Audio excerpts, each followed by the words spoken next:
Hello नमस्कार दोस्तों। आज के इस वीडियो में हम रिडॉक्स रिएक्शंस के बारे में बात करेंगे कि रिडॉक्स रिएक्शंस क्या होते हैं एंड रिडॉक्स रिएक्शन जो होते हैं किस प्रकार से होते हैं, इसके बारे में हम इस वीडियो में बात करेंगे। आपको इस वीडियो में हम एक एग्जांपल से हम रिडॉक्स रिएक्शंस को हम बतलाएंगे, जिसमें रिडॉक्स रिएक्शन वैसा रिएक्शंस होते हैं जो जिसमें क्या होता है, ऑक्सीडेशंस भी होगा एंड रिडक्शंस भी होता है। हमें वही तो पढ़ना है कि ऑक्सीडेशंस क्या होते हैं एंड रिडक्शन क्या होते हैं। तो हम इस वीडियो में बात करेंगे एक एग्जाम्पल की मदद से, इसलिए आप वीडियो को लास्ट तक ज़रूर देखिएगा। एंड आपको इसमें क्या है कि रटना नहीं है, आपको समझना है। आप रट के इस चीज़ को, इसके कंसेप्ट को क्लियर नहीं कर सकते, तो आप समझने की कोशिश कीजिएगा, रटने का नहीं। आइए देखते हैं एक एग्जाम्पल से। जैसे आपसे एक सवाल है कि अगर कोई एटम्स इलेक्ट्रॉन्स को लूज करता है या गेन करता है, या बोले तो इलेक्ट्रॉन्स को किसी को देता है या फिर लेता है, क्यों, ऐसा क्यों होता है? अगर किसी को इलेक्ट्रॉन्स दे रहा है, ले रहा है, तो इसका क्या कारण हो सकता है? जैसे आप समझिए कि इलेक्ट्रॉन, अगर कोई आदमी जो है पैसा कमा रहा है, तो क्यों पैसा कमाता है? तो आप जाहिर सी बात है, आप सोचिएगा कि मतलब कुछ सामान खरीदने के लिए या फिर किसी काम को करने के लिए, जो मुख्य रूप से समझे तो अपने जीवन में स्टेबल होने के लिए पैसे क्यों कमा रहे हैं, स्टेबल होने के लिए। ठीक उसी प्रकार क्या होता है कि एटम्स जो होते हैं इलेक्ट्रॉन्स को लूज या गेन करते हैं स्टेबल होने के लिए। अगर जैसे क्लोरीन है, क्लोरीन क्या होता है, क्लोरीन का एटॉमिक नंबर देखिएगा तो 17 होता है। तो 17 होता है तो वह क्या करता है, वो इलेक्ट्रॉन्स को क्या करता है, इलेक्ट्रॉन क्या करता है, गेन करता है। और एक इलेक्ट्रॉन्स गेन करके क्या बना लेता है, 18 इलेक्ट्रॉन्स कर लेता है, जो 18 ऑर्गन होते हैं जो स्टेबल हो जाते हैं। और फिर दूसरा केस में देखिए सोडियम, एक सोडियम, सोडियम का एटॉमिक नंबर जो होता है वो 11 होते हैं। कितना होता है, 11 होते हैं। तो सोडियम क्या करता है, इलेक्ट्रॉन्स को लूज कर देता है। लूज करके, लूज करता है तो उसके पास इलेक्ट्रॉन्स कितने बच जाते हैं, 10 बच जाते हैं। और 10 जो इलेक्ट्रॉन होने के कारण वो क्या होता है, स्टेबल हो जाता है। तो इस कारण से क्या होता है, इलेक्ट्रॉन्स को लूज करते हैं या गेन करते हैं ताकि वह स्टेबल हो सके। क्योंकि जितना भी चीज़ है, जो भी आदमी या कुछ भी हो, वह स्टेबल होना चाह रहा है। तो आइए समझते हैं एक एग्जाम्पल से। जैसे एक सोडियम है, क्या दे रहे हैं, ये सोडियम दे रहे हैं। इस सोडियम की अगर बात करें तो सोडियम पर चार्ज कितना होगा, सोडियम, सोडियम पर यहाँ पर चार्ज किसी प्रकार का नहीं है, चार्ज नहीं। सोडियम का पहले हम बात करें एटॉमिक नंबर कितना होता है सोडियम का। अगर सोडियम के एटॉमिक नंबर की बात करें तो एटॉमिक नंबर कितना होगा, 11 होता है। एटॉमिक नंबर कितना होता है, 11। इस केस में एटम्स कैसा है, सोडियम, इस पर किसी प्रकार की कोई चार्ज नहीं है, तो ये कैसा होगा, न्यूट्रल एटम होगा।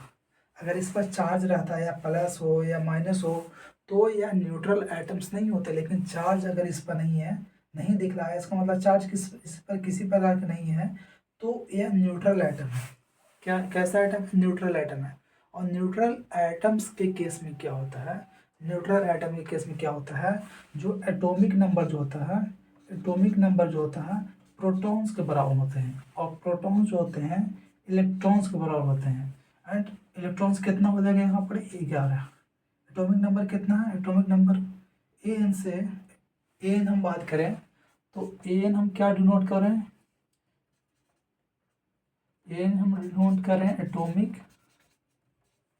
Atomic number, atomic number. Sodium पर किसी प्रकार की कोई चार्ज नहीं रहता है, तो जितना जितना इसका एटॉमिक नंबर होता है उतना ही प्रोटॉन होते हैं एंड उतना ही इलेक्ट्रॉन होते हैं।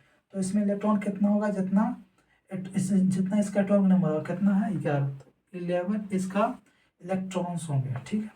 लेकिन यहाँ पर क्या देखिएगा आप, इस पर किसी पर कोई चार्ज नहीं था, लेकिन यहाँ पर क्या देखिएगा, +1 चार्ज है। तो क्या हम इसको हम एटॉमिक नंबर बराबर प्रोटॉन बराबर इलेक्ट्रॉन्स लिख दें, क्या सही होगा? नहीं, इस केस में नहीं होगा। क्यों? क्योंकि यहाँ पर जो सोडियम है यह न्यूट्रल एटम नहीं है, इस पर किसी प्रकार की कोई चार्ज है। चार्ज चाहे तो पॉजिटिव भी हो सकता है या फिर नेगेटिव भी हो सकता है। तो चार्ज होने के कारण हम इसका एटॉमिक नंबर बराबर प्रोटॉन्स बराबर नॉट इक्वल टू इलेक्ट्रॉन्स, हम इलेक्ट्रॉन्स के बराबर नहीं लिखेंगे, नहीं लिखेंगे। तो एटॉमिक नंबर इसका, इसमें प्रोटॉन कितना हो जाएगा, प्रोटॉन तो जितना इसका एटॉमिक नंबर है उतना ही हो जाएगा, कितना, 11। लेकिन इलेक्ट्रॉन्स क्या होता है, अगर इलेक्ट्रॉन्स निकालना है तो एटॉमिक नंबर माइनस चार्ज, क्या माइनस करेंगे, चार्ज, चार्ज कितना है, चार्ज कितना है, चार्ज कितना है +1, तो एक माइनस कर देंगे। इसका एटॉमिक नंबर कितना था 11, 11 - 1 10 इलेक्ट्रॉन। कितना इलेक्ट्रॉन इस पर हो जाएगा, इसमें कितना इलेक्ट्रॉन हो जाएगा, सोडियम +1 में 11 इलेक्ट्रॉन हो जाएगा। अगर इसको और डिटेल में पढ़ना है, चार्ज उसमें इलेक्ट्रॉन्स प्रोटॉन्स को निकालना, तो आप पिछले वीडियो में देख सकते हो, उसमें हमने बहुत ही अच्छे से डिटेल में बात किया है। एंड यहाँ हम जितना हो सके उतना बात की और आगे देखते हैं। तो इस केस में देखिए, यहाँ पर इलेक्ट्रॉन्स कितना था 11 था, यहाँ कितना हो गया 10। तो इलेक्ट्रॉन्स क्या हुआ, इलेक्ट्रॉन्स क्या हुआ, इलेक्ट्रॉन्स क्या हो गया, लूज हो गया, इलेक्ट्रॉन्स क्या हुआ, कम गया। यहाँ 11 था, यहाँ पर कितना हो गया 10। तो इलेक्ट्रॉन्स क्या हुआ, लूज हुआ। तो लूज, इस केस में क्या हो रहा है, लूज ऑफ इलेक्ट्रॉन्स। ऑक्सीडेशन में क्या होता है, लूज ऑफ इलेक्ट्रॉन्स। ऑक्सीडेशन की, यहाँ पर सोडियम पर किसी प्रकार कोई चार्ज नहीं था, यहाँ पर चार्ज हो रहा है। तो क्या हो रहा है, ऑक्सीडेशन हो रहे हैं, क्या हो रहे हैं, ऑक्सीडेशन हो रहे हैं, क्या हो रहे हैं, ऑक्सीडेशन हो रहे हैं। अगर यहाँ पर चार्ज रहता, यहाँ पर चार्ज ना रहता तो रिडक्शन होता, लेकिन यहाँ पर चार्ज नहीं है, यहाँ पर चार्ज है। तो इस केस में क्या हो रहा है, ऑक्सीडेशन हो रहे हैं। और ऑक्सीडेशन हो रहे हैं तो क्या हो रहा है, इलेक्ट्रॉन्स क्या हो रहे हैं, कम रहे, कम हो रहा है, मतलब कि लूज हो रहा है, इलेक्ट्रॉन्स और लूज, एक पॉइंट हो गया। फिर इस केस में देखिए, फिर ऑक्सीडेशन से यहाँ पे किसी प्रकार के नहीं था, यहाँ पे +1 चार्ज हो गया, तो क्या हो गया, बढ़ गया, 0 से 1 हो गया। तो ऑक्सीडेशन क्या हो रहा है, ऑक्सीडेशन के केस में क्या हो रहा है, ऑक्सीडेशन नंबर क्या हो रहा है, बढ़ रहा है। तो ये भी पॉइंट हो गया, 2 क्लियर। फिर इस पॉइंट को समझते हैं, थर्ड पॉइंट। इसमें क्या क्या बोला रहा है, एडिशन ऑफ इलेक्ट्रोनेगेटिव एटम्स। और ये क्या था, रिमूवल ऑफ इलेक्ट्रोपॉजिटिव एटम। इसको समझिए तो ये अपने आप हो जाएगा।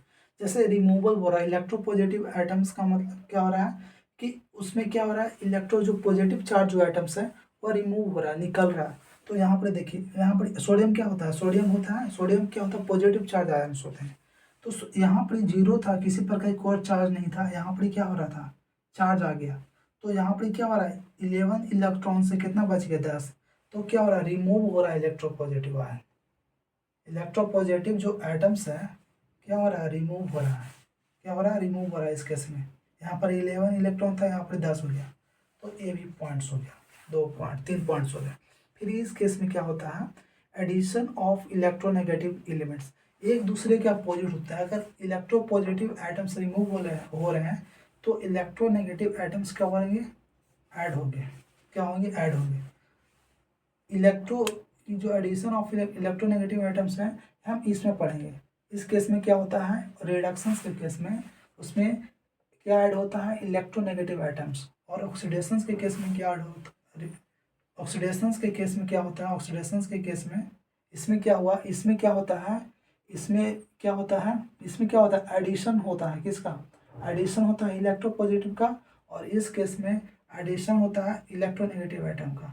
इस केस में रिमूवल होता है इलेक्ट्रोपॉजिटिव का, और इस केस में रिमूवल होता है इलेक्ट्रोनेगेटिव एटम्स का। तो ये भी पॉइंट्स हो गए। फिर ये देखिए 2 पॉइंट्स है, removal of hydrogen atom and removal of oxygen atoms. ये जो 2 पॉइंट्स है, एडिशंस ऑक्सीडेशंस के केस में क्या होता है, ऑक्सीडेशन के केस में देखिएगा तो रिमूवल होता है हाइड्रोजन एटम्स का और एडिशंस होते हैं ऑक्सीजन एटम्स का। ये जो पॉइंट्स 2 पॉइंट्स है, ये 10th क्लास में जो पॉइंट्स जनरली रहते हैं, जिसमें रिडक्शंस ऑक्सीडेशन पढ़ने के लिए रहता है, उसमें सिंपल्स पॉइंट्स रहते हैं। जो टीचर्स क्या बोलते हैं, पढ़ाते हैं उसमें कि अगर हाइड्रोजन अगर रिमूव हो रहा है और ऑक्सीजन अगर जुड़ रहा है तो उस प्रोसेस में क्या हो रहा है, ऑक्सीडेशन हो रहा है, ठीक है। और फिर दूसरे लाइन में क्या बोलते हैं कि अगर हाइड्रोजन जुड़ रहा है, ऐड हो रहा है और ऑक्सीजन रिमूव हो रहा है तो उस केस में क्या होता है, रिडक्शन होता है। जैसे removal of oxygen and addition क्या हो रहा है, हाइड्रोजन एटम्स का। तो ये तो 10th से रिलेटेड हो गया।